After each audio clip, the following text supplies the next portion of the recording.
Hello and welcome back to 340 Paddler. Today a bit of an unrehearsed part, really assuming that I rehearse anything. Talking about boat repair and boat outfitting. As you see here, this is my V10 Sport. I just picked this up in the fall. I've stripped all that horrific red vinyl off of it. Please do not put vinyl on your boat, ever, ever, ever, ever. It's horrible to take off, which means I'll probably put vinyl back on it, but that's beside the point. First of all, wanted to show you, I've put a new hatch. This is a 6-inch hatch up in the front.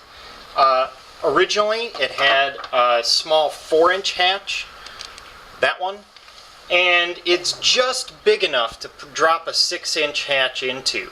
The foam will be cut away a little bit more to allow access, but I won't take the foam entirely out because it does serve a structural purpose. Now, the other reason I wanted to show this to you is what's in here. I'm going to hope that you can see this. You see that light? Actually, I can see this better on the camera than I can in real life.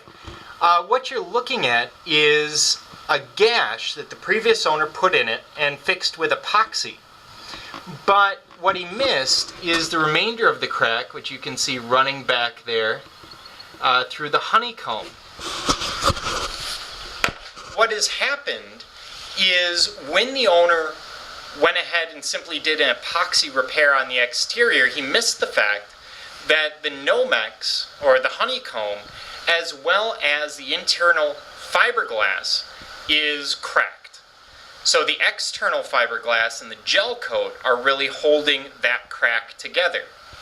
What I'm going to be doing with this boat is I'm actually going to be adding carbon fiber inside, probably 1 to 2 layers, and then eventually I'm going to get rid of the epoxy on the outside and properly repair that. But I may leave the epoxy in place for now. It's a waterproof epoxy. It's holding up. It's okay. I'd rather see gel coat over it. Actually, I'd rather strip it down and put a piece of carbon fiber over it, which may happen, but it won't happen today. The hatch that I cut in it is actually for a day hatch that I'm putting in. This almost fits. I'm not too concerned about fit right now. I'll make it fit later after I've done the work inside. But this will allow me a day hatch that I should be able to reach behind me when I'm in the boat. And it's about a 5-inch opening, which is big enough for me to work inside the boat without having to rip up the entire thing, because that crack goes from roughly here and there's damage down to about here. I always mark I'm always very liberal with my markings. So it's a fairly large section. My other option would be to drop a large hatch right in the middle. But this boat has a slight dome to it, which means any hatch that I put in it, in the center, I not only have to deal with the stringer right here, but I have to deal with the structure of the boat itself. I don't want a hatch that looks bad. I usually like things to look aesthetically somewhat pleasing. So that's the project as it is right now. So this is the next day, and this is my current setup. I've got a piece of carbon fiber that's cut. It's laid out on a piece of plastic.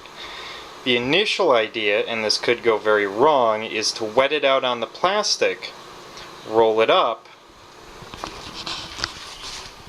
and then unroll it into the boat to repair that crack. I'll be wetting out the boat before I apply the carbon fiber. We'll see how this works. So at this point, the carbon fiber is wetted out. It's relatively even. Got my moss epoxy there. The boat, although you can't really see it, things are wetted out in there. So we'll see how this works. So here is the carbon fiber in place. There's a coating of saran wrap, kitchen plastic wrap, over the surface, and for the most part it looks pretty good, pretty even. That plastic can stay there, it's not going to stick to the epoxy. And I went ahead and wetted out this end a little bit more.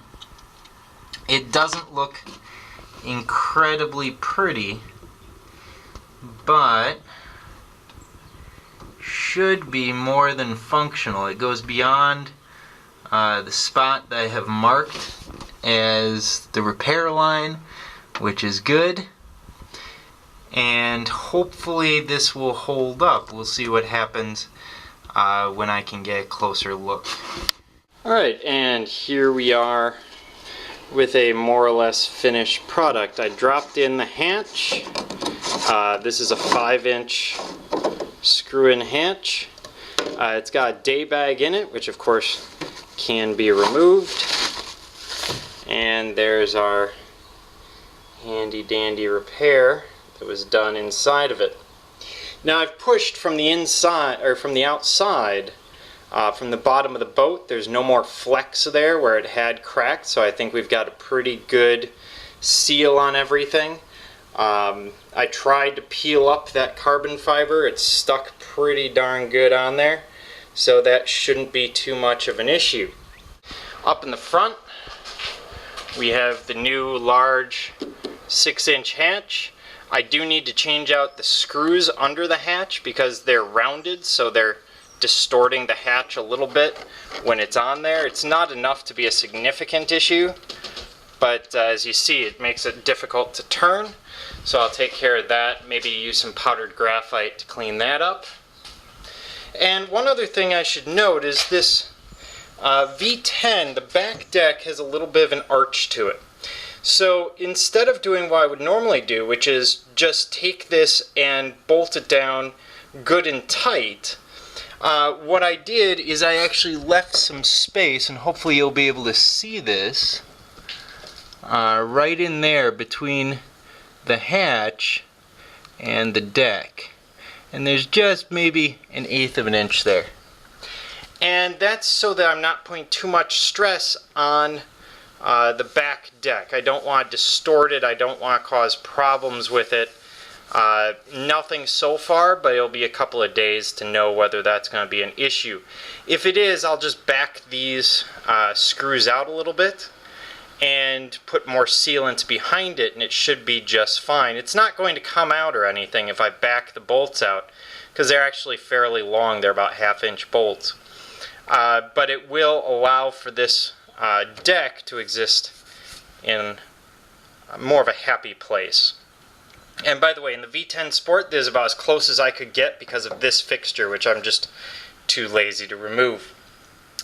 So there you go. That's the V10 Sport and a tale of 2 hatches.